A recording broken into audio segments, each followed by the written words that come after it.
Friends, आज हम बात करेंगे स्टेट बैंक ऑफ इंडिया की और साथ में हम बात करेंगे पंजाब नेशनल बैंक की। आज फ्रेंड्स, बैंकिंग सेक्टर में बहुत ही ज़बरदस्त तेजी थी और स्पेशली पीएसयू बैंक में बहुत ही शानदार तेजी देखने को मिली। करीब 3% की तेजी आज देखने को मिली हमें बैंकिंग सेक्टर में।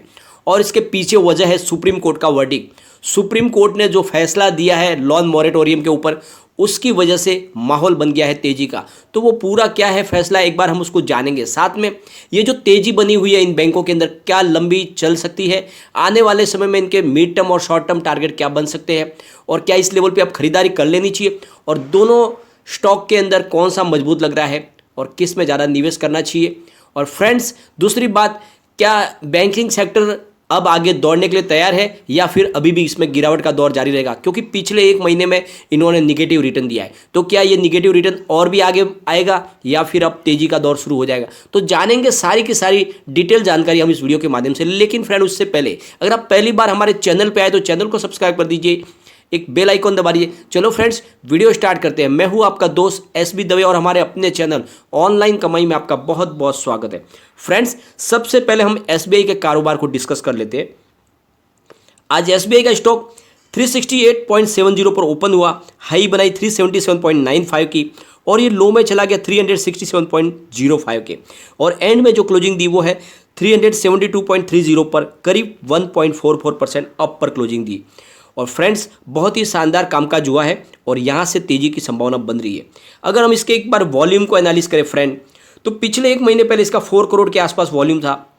एक सप्ताह पहले इसका 4 करोड़ का वॉल्यूम था। कल वॉल्यूम थोड़ा कम था, यानी 2 करोड़ के आसपास था, लेकिन आज फिर से दमदार वॉल्यूम हो चुका है, यानी फिर से आज 4 करोड़ के आसपास वॉल्यूम हुआ है, यानी बड़ी वॉल्यूम की संभावना बन चुकी है और यहाँ से शानदार तेजी की संभावना भी बन रही है फ्रेंड। अगर हम इसके परफॉर्मेंस की बात करें फ्रेंड, पिछले एक महीने में ये एसबीआई के स्टॉक ने करीब 5.79% का निगेटिव रिटर्न दिया है और इस दौरान निफ्टी ने 0.73% का रिटर्न दिया है, प्लस रिटर्न दिया है। तो ये पिछले एक महीने से इसमें तेज़ी नहीं बनी है, लेकिन अब तेज़ी का माहौल बनने वाला है, क्योंकि इसके जो टेक्निकल लेवल है वो बुलिश बन चुके हैं और यहाँ से शानदार तेज़ी की तरफ इशारा कर रहे हैं। अगर हम इसके परफॉर्मेंस की बात करें फ्रेंड, तो अभी ये फिलहाल अपने 52 वीक से 12.86% नीचे ट्रेड कर रहा है, यानी बहुत ज़्यादा नीचे नहीं है और बहुत जल्द इसमें बड़ी तेजी की संभावना बन रही है। एक बार हम इसके पिवट लेवल को भी चेक कर लेते हैं। यहाँ से अगर गिरावट होती है तो कहाँ तक जाएगा और ये तेजी के दौरान कहाँ तक जा सकता है, तो एक बार हम इसको चेक कर लेते हैं। तो फ्रेंड्स, अगर यहाँ से और गिरावट होती है तो कहाँ तक जाएगा, वैसे अभी संभावना नहीं है, क्योंकि बैंकिंग सेक्टर में जिस तरह से लोन मॉरेटोरियम का जो मामला आज सुप्रीम कोर्ट में हल हो चुका है, उससे अब यह बैंकिंग सेक्टर में बड़ी तेजी की संभावना बन रही है और ऊपर से अब Q4 के रिजल्ट की तैयारी भी हो चुकी है और यहाँ से तेजी की ही संभावना बनेगी। फिर भी अगर बाजार में बड़ा करेक्शन आता है और गिरावट होती है तो फर्स्ट सपोर्ट इसका 306 का है। स्टॉक अगर उससे भी नीचे जाएगा तो फिर जाएगा 221 पर, और थर्ड सपोर्ट इसका है 161 का, यानी भयंकर गिरावट में ये 161 तक जा सकता है। लेकिन अगर अब ये तेजी बनेगी तो तेजी में कहाँ तक जाएगा, तो फर्स्ट फ्रेंड इसका जो टारगेट है, फर्स्ट टारगेट वो है 450 का, सेकेंड टारगेट है 511 का, और थर्ड इसका टारगेट है 595 का, यानी बहुत जल्द ये 600 के आसपास जा सकता है। मिड टर्म टारगेट है ये और इसमें आपको निवेश कर लेना चाहिए इस लेवल पे, और ऑलरेडी ये करेक्शन के दौर से गुजर चुका है और यहाँ से अब ज़्यादा करेक्शन की संभावना नहीं है और यहाँ से आपको बिल्कुल इसमें इन्वेस्टमेंट करना चाहिए। और जैसे कि आपको पता ही है, एसबीआई को लेकर बहुत सारे रिसर्च एनालिस्टों की राय निकल के आई है कि इसकी जो वैल्यूशन है वो बहुत कम बताई जा रही है, कि रिवैल्यूशन की जाए तो इसकी वैल्यूशन बढ़ के आएगी, और इसलिए उनके कहना उनका यह है कि ये स्टॉक एक्चुअल में 4 डिजिट में होना चाहिए। तो इससे लग रहा है कि बहुत जल्द इसकी प्राइस ज़्यादा बढ़ सकती है, तो आपको इस समय इस स्टॉक में निवेश करके रखना चाहिए। और फ्रेंड्स, अब हम बात करेंगे ज़रा पीएनबी की। पीएनबी का स्टॉक 37.85 पर ओपन हुआ, हाई बनाई 39.20 की, लो में चला गया 37.80 के, और एंड में जो क्लोजिंग दी वो है 38.85 पर, करीब 2.37% अप पर क्लोजिंग दी है। बहुत ही शानदार क्लोजिंग है और तेज़ी बनेगी इसमें भी शानदार। फ्रेंड्स, अगर इसके वॉल्यूम को एनालिस करें तो पिछले एक महीने पहले 13 करोड़ के आसपास वॉल्यूम था, एक सप्ताह पहले 11 करोड़ का था, कल इसका 10 करोड़ का था, आज इसका 11 करोड़ का, यानी वॉल्यूम फिर से बड़ा है, अच्छा खासा वॉल्यूम हो रहा है और यहाँ से शानदार इसमें तेजी की संभावना बन रही है। और फ्रेंड्स, काफ़ी दिन से ये वॉल्यूम टॉपर बना हुआ है, टॉप 5 के अंदर इसका वॉल्यूम ट्रेड हो रहा है। और इसकी परफॉर्मेंस की अगर बात करें फ्रेंड्स, तो अभी फिलहाल ये 16.40% डाउन है अपने 52 वीक से, और पिछले एक महीने में इसने 5.49% का निगेटिव रिटर्न दिया है और एक महीने में निफ्टी ने इस दौरान 0.73% का प्लस रिटर्न दिया है। तो जैसे ही एसबीआई में गिरावट हुई है, लगभग उतनी ही गिरावट इसमें भी है और दोनों ही पीएसयू बैंक आगे दौड़ने के लिए तैयार हो चुके हैं और इसके टेक्निकल लेवल फिलहाल न्यूट्रल है, लेकिन फिर भी तेज़ी इसमें बनेगी। तो एक बार इसके हम पिवट लेवल को देखते हैं, अगर गिरावट होगी तो कहाँ तक जाएगा। तो जो गिरावट के दौर में फ्रेंड इसका जो फर्स्ट सपोर्ट है वो है 33 का, सेकंड सपोर्ट इसका 26 का है और थर्ड सपोर्ट इसका 20 का है। तो बड़ी गिरावट के दौरान ये 20 तक जा सकता है, परंतु ऐसी अब संभावना नहीं लग रही है, यहाँ से तेज़ी बनेगी ही बनेगी। लेकिन फ्रेंड यहाँ से अगर तेज़ी बनेगी तो दौड़ेगा तो कहाँ तक जाएगा।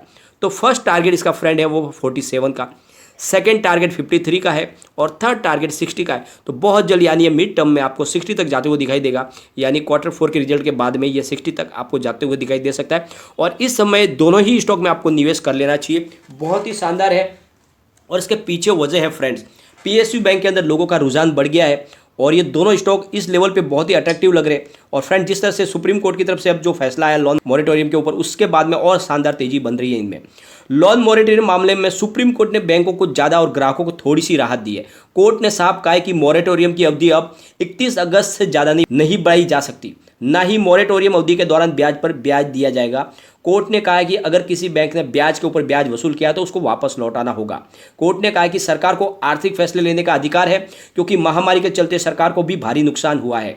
हम सरकार को पॉलिसी पर निर्देश नहीं दे सकते। हालांकि रिजर्व बैंक ने जल्द ही इस पर राहत ऐलान की घोषणा की है।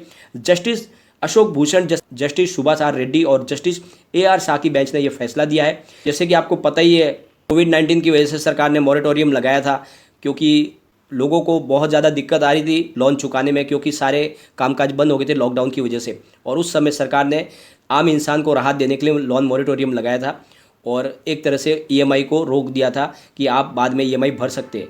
लेकिन वो आगे बढ़ती गई डेट और अंत में अब मुश्किल हो गया था बैंकों के लिए उसको मॉरेटोरियम को आगे बढ़ाना, और इसकी वजह से बहुत ही ज़्यादा प्रेशर में आ चुके थे बैंक।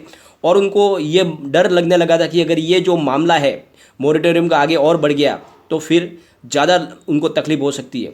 जो मॉरेटोरियम था वो उसमें 3 महीने के लिए था, लेकिन उसको बाद में और बढ़ा दिया गया, 6 महीने के लिए कर दिया गया। कर्ज भुगतान पर राहत देने के लिए RBI ने बैंकों से कहा कि लोन का वन टाइम रीस्ट्रक्चरिंग करे और इसे NPA घोषित न करे, और इसके तहत उन्हीं कंपनियों को कर्जदाताओं को शामिल किया जाए जो 1 मार्च 2020 से लेकर 30 से ज़्यादा दिन तक डिफ़ॉल्ट नहीं हुए। कॉरपोरेट कर्जदाताओं के लिए 31 दिसंबर 2020 तक रिजोल्यूशन प्लान लाया जाए और 30 जून 2021 तक इसे लागू करें। और 22 मई को RBI ने अपनी MPC में बैठक में कहा था कि लोन मॉरेटोरियम को 3 महीने के लिए बढ़ाया जा रहा है। अब सुप्रीम कोर्ट ने यह क्लियर कर दिया है कि अब आगे लोन मॉरेटोरियम नहीं बढ़ाया जाएगा, तो इससे एक बहुत बड़ी राहत मिली है सरकारी बैंकों को, साथ में प्राइवेट बैंकों को भी। और ज़्यादा करके जैसे कि आपको पता ही है, बहुत सारे जो लोन होते हैं वो सरकारी बैंकों से ही लिए जाते हैं, और इस वजह से अब इन बैंकों के ऊपर जो बर्डन होने आने वाला था वो कम हो चुका है, और इस वजह से शानदार तेज़ी का माहौल बना, और इसका फ़ायदा आज सब बैंकिंग सेक्टर को मिला है। आज बहुत ही ज़बरदस्त तेज़ी देखने को मिली है। करीब 3% के आसपास तेज़ी थी PSU बैंक के अंदर, और प्राइवेट बैंकों के अंदर करीब 2%, पौने 2% की तेज़ी थी। तो बहुत ही शानदार तेज़ी देखने को मिली, और ये तेज़ी अब जारी रहेगी क्योंकि माहौल बहुत ही ज़्यादा पॉजिटिव बन चुका है और आगे रिजल्ट का दौर शुरू होगा। और फ्रेंड्स, सबसे बड़ी बात, लगातार सरकार राहत पैकेज की घोषणा कर रही है और सारा का सारा जो फंड है बैंकों के थ्रू ही बांटा जाता है, इसलिए बैंकिंग सेक्टर में आगे तेज़ी बनी रहेगी। और एक अच्छी बात हमारे लिए ये भी है कि अभी भी FII हमारे बाजार में निवेश कर रहे हैं, उनको अभी भी हमारे हिंदुस्तान के बाजार पे भरोसा है, इसलिए तेज़ी बनी रहेगी। तो आपको अभी भी निवेश इन स्टॉक में कर लेना चाहिए, बहुत ही शानदार आपको आने वाले समय में रिटर्न मिल सकता है। लेकिन फ्रेंड, कोई भी इन्वेस्टमेंट करने से पहले अपने फाइनेंशियल एडवाइजर से एक बार एडवाइस ले ले या अपना खुद का रिसर्च करें, क्योंकि मैंने वीडियो आपके एजुकेशनल पर्पज के लिए ही बनाया। वीडियो पसंद आए तो लाइक शेयर जरूर कीजिए और चैनल को सब्सक्राइब कर दीजिए। Thank you friend.